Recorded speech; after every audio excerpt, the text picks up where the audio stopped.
Pininga piyu pining draga tu nangi sendo lau draga akoi mul ledren hey hey Mayanglangbam naram chatu nanin hey atombi oirida Oh nang pira sulaurani pira sulaurani nangonda kada way free na tamdorige oh liam na mang bayaro ye hey kainon hey nang ba hojku kana kana hoge ngasai dagi launari badudi ikai draga hauji yection badudi kana hoge gana masi babu na khangda bakhar lere imjong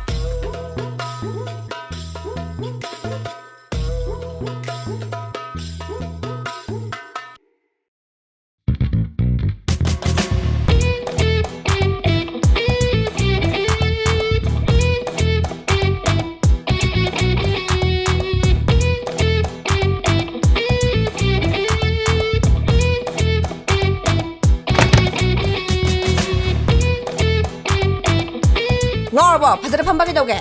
I know. Kai ja se I know.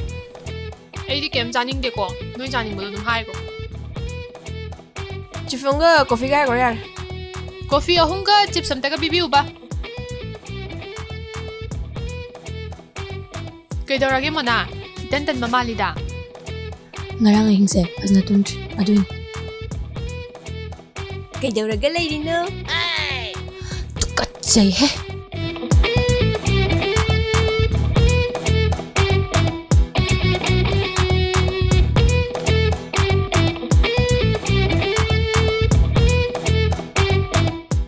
Yari thong se.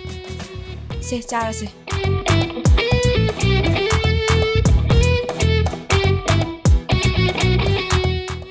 Adanu pa ma akhoi de dum yeng leiri. Se, janab ji khar tha do ko. Se nangi. Kai no he. Phazaba ma yawaina yeng baramni. Hoine, chummi ne. Ai se noini de gi suena phaze. Attractive so oi. Kana gum managa khalam doini. Ai gi nupi oi jaridi ko kaina. Ibema, ai ni hairise. Mona, nawa du su lakti he. Lang thabal sida ahan bo eramni nupi na pungai ma chupna nupa ngai se La ira lakjura phazna hanguba atopaga mu una leramadi akhoi free kaw ni ko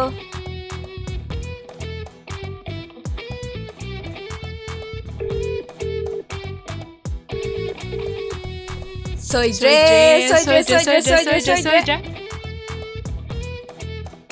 masak to amte ingi tawbun phangor daw mal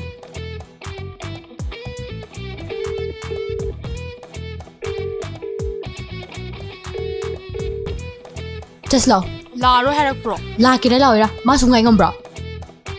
Just law. Naubi. Ai naure mona asini jing nu pa tu ni kamai tong dino Naubi natra. mane jima phangi tok to soi bane sawai de ko Ado. tawgina to bana te ba ai sidai man bi coffee thakla mane nang dikai chalino sida coffee thakla ira yam hawbane tho akudi nungti thakla nang slak pra ayo Naubia chalasira hingi. hoi Kai ko Naubi. Coffee thakise. hoi Hoyeng oina nate hayeng oina thase ngasi gi thengi. Hoi. Ado Naubi. Nang namam da piramo. hairagi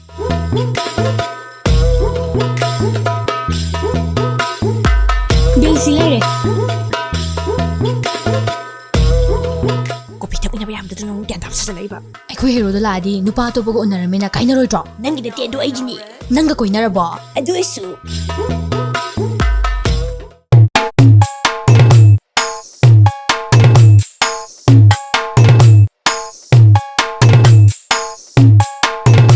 taning de ko sai da ngarang ngan khara lamna phamun he manam nam thine te loi lai hai ga sulai lai de lai ni te loi gre amu ka thawai ra ha loi ro bo to ye blo ha ga babung i ga ni ko masi Nasan tu pin layu hadi lain ne. Aini kenom layu hadi sulai lede. Laini. Karam kanda. Tu yep lo ya ga. Aini hoji I karakter na pot kala thugai ni ko. Ah, thugayo. Thugayo ne. Hey, thugayo ne. Hey, papi ki macha. Masi ki posina ne. Nawon gi hena maman yamin hey. Hey, kari ki phone. Hey, kari ki gari. Hey, chinga nun ngai khone. Gari tong henge. Gari yam tong ning dai. Gari tong henge. Police ta ka ni ko. Aingon tu khuta bagi. Ah, tahu ne. Police ta kera, Modi ta kera. Tahu ne. Mukesh Ambani ne nang pok pada ne. Nang gi demand khodi mak to. Loina pirak ke hai din hey. Papi nang ba. Ngasigi numit nang hingni di khalom ko nang mahapapi.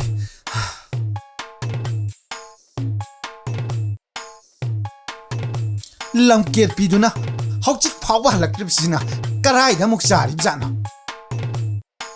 handa halaksanu khangan papi gi macha singse na khoi pok bada ai warin hey papi gi macha na khoi ba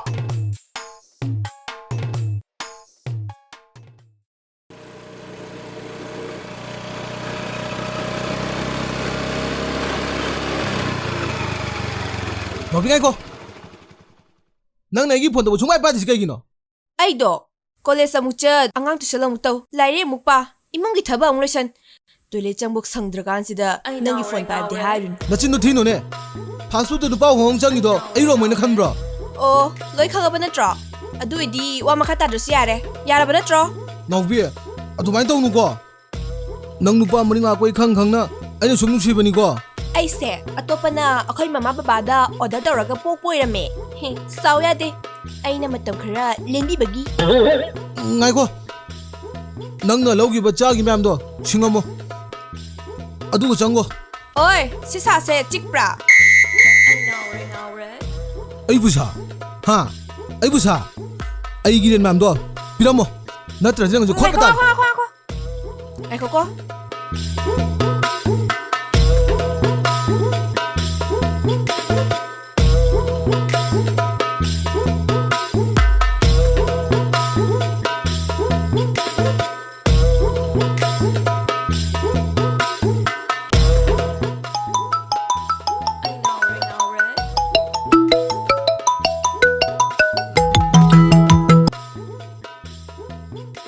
tabra ngarang isal do butoro Karam basel. kari nang yum lai ti ye Na kok sa nang. o upu de hawi hara Noi napa gi upuro. karam upu no Noi nawagi. tipika ki da ai yare silermo elo thugi ge ai now red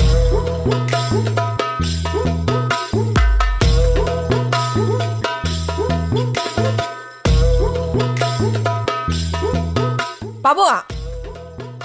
Cái đâu ra? À, ghét ta nè, yam hành ta ba sa ni la hoi ba. Am ta no cho ba. Ha. Yam hành de ba. Lấy làm khăng cái này năng gì thế?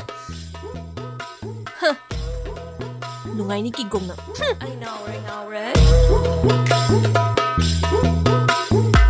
Thara ni he.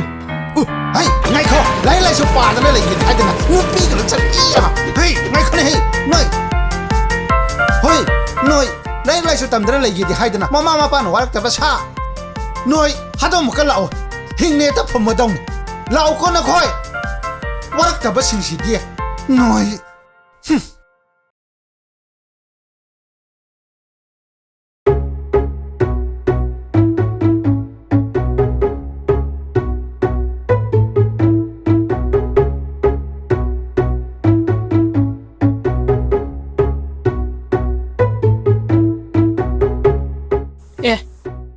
Kay no now bien nang nangrang phone toraga nakok sai tu na. King Kong do la ga ne. Ma na pi gi ba ai na cha gi bu do singo ye. Ada sing di haraga ako pong tanahan ba. Ibi manang se okak oida bangang manupi ni he. Nung sinaba ko na ba jidi chin khara thi oida ba khara ngang mana tadi kamai no sina doino kamai ko na doi ba.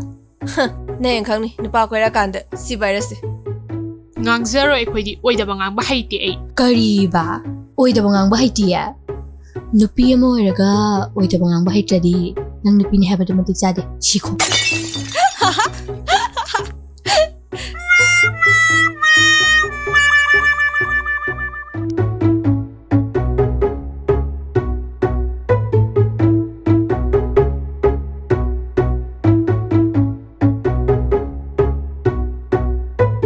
Naobi, kayaknya phone pai didi. Ha? Phone? Nang putar bro? Orang wari sana sih kok, sana belum ada. No, mana game sana gitu deh. Soalnya tau orang ini pak. Mau dong anak kang nih boleh. Mau tuh, cek coba.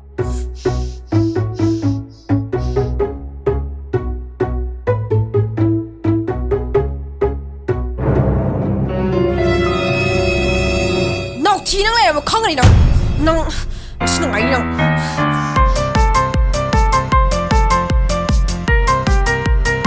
Ayo tu ke? Nau tu tu ke kino? Soal subi. Nang pola ke lai soal tapi nang isi yung pan kang lo jauh apa deh? Kadi phone. Lah sulak tu na. Ayo nang phone pai dia. Nang ayo phone pai tapi nang. Pai dia. Nang supaya pai tapi nang. Nang ngako. Sekarang apa kaya orang ngako. Nang. Soal subi. Nang, yung tak kini nang. Nungai nang. Handa lo benang.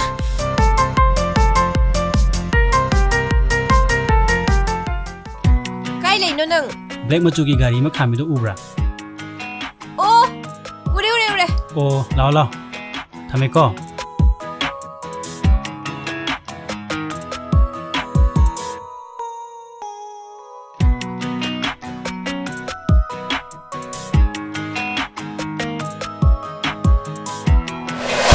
Ma, mi ona le. Mi nak citi buko.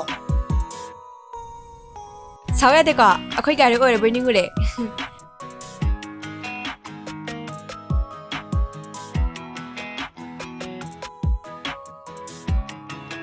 Aidi maning gari se, nangi ore burning dana kakak ore bani. Ai mai kutak to. Bila jalan natra. Ya, deh salo.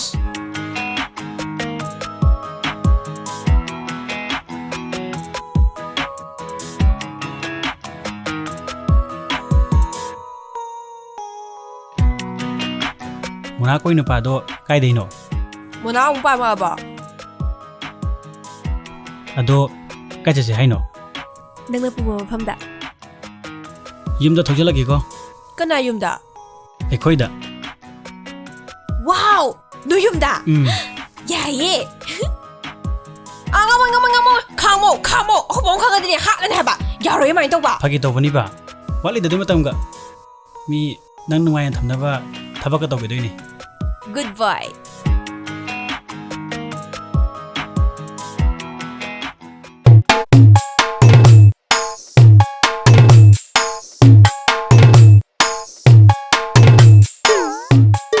Ngai ko Naobi. Hanam ta khallu. Som da sakke haibra, som da sakke haibra. Chat pu chat la dine. Ama hekte yai.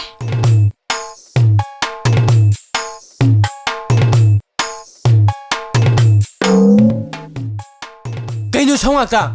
Mafam khudi nang sangak ngai le. Nufi no gi samje palam re fa dom ne. Sabam thobong khang de ba. Kari ba.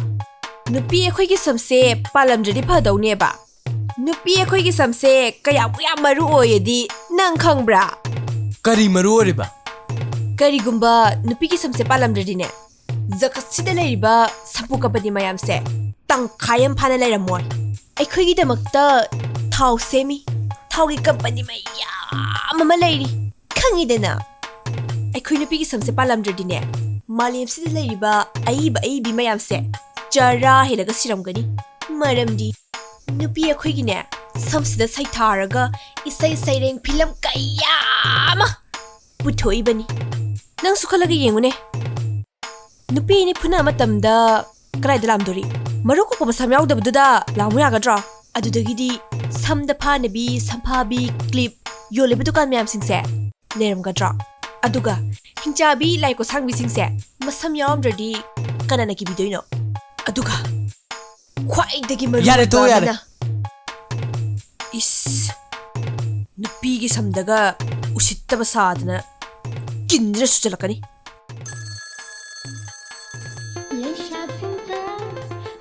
Masih ki kingkong sina. Cak. Tahu saya kayak gini phone sih, Pak. Masih walas nih. Cak. Yang taruh kau dulu. Kena nong phone cak bang tahu taruh sih. Ay gari coba mulai deh. Nang gari lagi ga, ingon dah hari kayak gini. Kayak sana juga. Lambi serok cat pada, kan seksi lagi tong nida.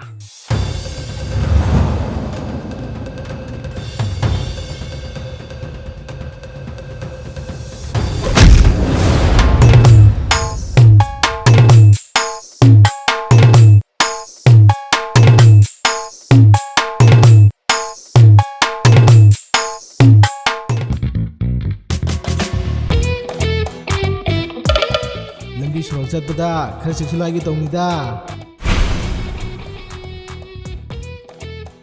ꯀꯩꯅꯣ ꯇꯧꯔꯤꯗꯣ ꯂꯧꯏ ꯅꯨꯄꯤ ꯃꯤ ꯃꯥꯡꯗꯤ ꯀꯩ ꯅꯪ ꯂꯩꯔꯣꯏ ꯆꯠꯂꯝꯃꯒꯦ ꯉꯥꯏꯈꯣꯕ ꯃꯤ ꯃꯥꯡꯗꯤ ꯊꯥꯗꯣꯛꯁꯩ ꯊꯥꯗꯣꯛꯔꯒ